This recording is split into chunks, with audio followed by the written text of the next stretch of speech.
35. The recent change at the top of the agency tasked with overseeing Obamacare is apparently not enough to satisfy some people. Also tonight, Chief National Correspondent Jim Engel tells us how Obamacare customers may end up with a big tax bill from Uncle Sam.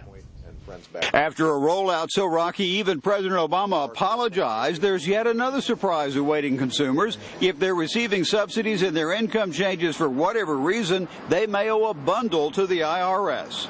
If you think losing their plan was bad, wait until they owe the IRS hundreds or thousands of dollars. The vast majority receive subsidies, so this could affect hundreds of thousands whose incomes change during the year because of overtime, a Christmas bonus, or a promotion.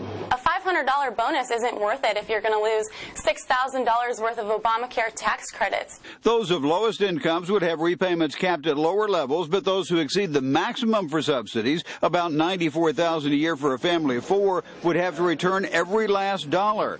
The problem is the administration still hasn't fixed the infamous back end of the computer system that verifies such things, so insurance companies just bill what they think is right. The major insurance companies in the United States are sending a bill, an invoice to the Treasury saying, here's how much you owe us for subsidies for the month of April.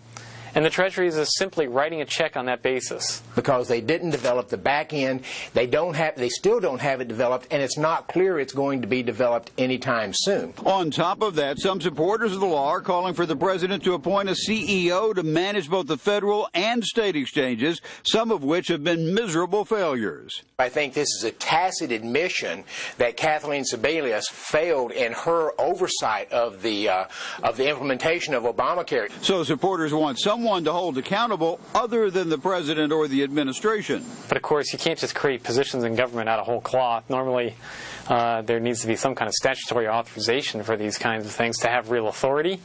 And I don't see how they could do that easily. Officials say income discrepancies aren't surprising since this is a new process. But for now, any fixes will be done by hand, what one critic calls an accounting nightmare. And the House is demanding a briefing no later than June 6th.